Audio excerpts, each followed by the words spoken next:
നിങ്ങളിൽ പലരും വളരെ അധികം വീഡിയോ കൺവെർട്ടറുകൾ ഇതിനു മുമ്പ് ഉപയോഗിച്ചിട്ടുണ്ടാവും.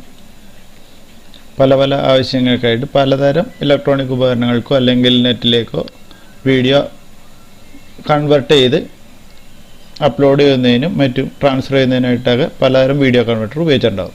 എന്നാൽ ഇന്ന് പരിചയപ്പെടുത്തുന്ന ഈ വീഡിയോ കൺവെർട്ടർ തികച്ചും ഫ്രീ ആണെന്ന് മാത്രമല്ല 700-ലധികം ഉപകരണങ്ങളിലേക്ക് വീഡിയോ ട്രാൻസ്ഫർ ചെയ്യാനും അതിൻ്റെതായ രീതിയിൽ, അതായത് ഇപ്പോൾ ഒരു നോക്കിയ സെറ്റ് അല്ലെങ്കിൽ ഒരു ബ്ലാക്ക്ബെറി, ഇതിന് രണ്ടിനും വ്യത്യസ്തമായ വീഡിയോ സൈസുകളായിരിക്കും ആവശ്യമായിട്ടുള്ളത്. ചിലപ്പോൾ 3GB, ചിലപ്പോൾ MP4 അങ്ങനെയുള്ള.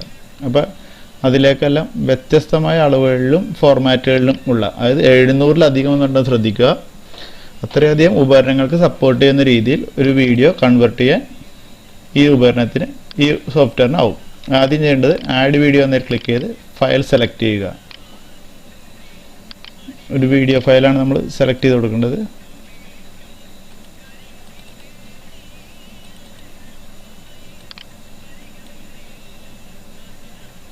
ഒരു വീഡിയോ സെലക്ട് ചെയ്ത് കൊടുത്തു. ഇപ്പോൾ നമ്മുടെ അടുത്ത് ആവശ്യമായ ഫോർമാറ്റ് സെലക്ട് ചെയ്യാൻ പറയും. നോക്കുക എന്തൊക്കെയുണ്ടെന്ന് നോക്കൂ. വീഡിയോ പ്രൊഫൈലുകൾ കുറച്ചുകൂടെ കാണാം. ഇതല്ലെങ്കിൽ ഓഡിയോ പ്രൊഫൈലുകളുണ്ട്. ഏത് രീതിയിൽ കൺവെർട്ട് ചെയ്യണം ഓഡിയോയിലേക്ക്. ആപ്പിളിൻ്റെ ഉപകരണങ്ങൾക്ക് തത്തുല്യമായ ഫോർമാറ്റുകളാണ്. ആൻഡ്രോയിഡ് ഉപകരണങ്ങൾ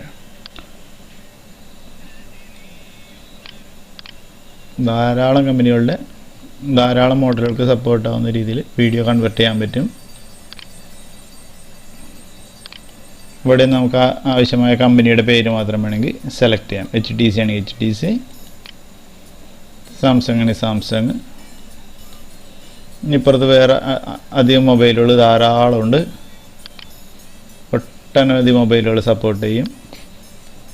അതിൽ നമുക്കിതുപോലെ നോക്കിയ ആണെങ്കിൽ നോക്കിയ, ഏസർ, അങ്ങനെ പല പല മോഡലുകൾ സെലക്ട് ചെയ്യാം.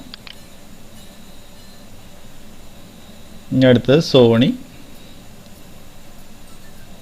ബ്ലാക്ക്ബെറി, മറ്റ് ഡിവൈസുകൾ നോക്കിയയുടെ മോഡലുകൾ തന്നെ N സീരീസ്. ഇനി യൂട്യൂബിലേക്കാണ് അപ്ലോഡ് ചെയ്യേണ്ടത്. യൂട്യൂബിൽ ഫുൾ HD 700, 400 അങ്ങനെ പല സൈസ് ഉണ്ട്. നമുക്ക് നോർമലായിട്ട് സെലക്ട് ആകുന്ന യൂട്യൂബ് 360 സെലക്ട് ചെയ്യാം. HD TV ഉപയോഗിക്കുന്നവർക്ക് HD പല സൈസിൽ നമുക്ക് കൺവെർട്ട് ചെയ്യാവുന്നതുണ്ട്. തൽക്കാലം നമുക്ക് 360 എന്നുള്ള സെലക്ട് ചെയ്ത് കൊടുക്കാം. ഓക്കെ കൊടുക്കുക. ഇനി നമുക്ക് ചെയ്യേണ്ടത് കൺവെർട്ട് എന്ന് കൊടുക്കുക. റൈറ്റ് ക്ലിക്ക് ചെയ്താലും കൂടുതൽ കുറച്ച് ഓപ്ഷൻസ് ഇവിടെ കാണാം. അതുകൂടാണ്ട് ഇവിടെ ഓപ്ഷൻസ് സെറ്റിങ്സ് മെനു ഉണ്ട്. ടൂൾസിൽ ജോയിൻ, കുറച്ചധികം വീഡിയോകൾ ജോയിൻ ചെയ്യാം, അല്ലെങ്കിൽ ഓഡിയോ ഫയൽ ജോയിൻ ചെയ്യാം. ഫയലുകൾ നമുക്ക് സ്പ്ലിറ്റ് ചെയ്യാം. വീഡിയോ പല കഷ്ണങ്ങളായിട്ട് മാറ്റാനും ഉപയോഗിക്കും. അല്ലെങ്കിൽ കൺവെർട്ട് ചെയ്യാം DVD വീഡിയോ ആയിട്ട്.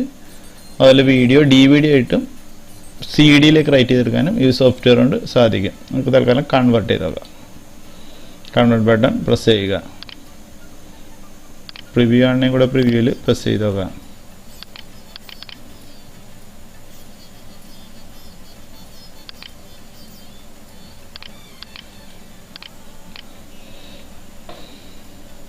ഇടയിൽ നമുക്ക് സെറ്റിങ്സ് ഒന്ന് ചെക്ക് ചെയ്യാം. കൺവെർട്ട് ആയിക്കോട്ടെ. അവിടെ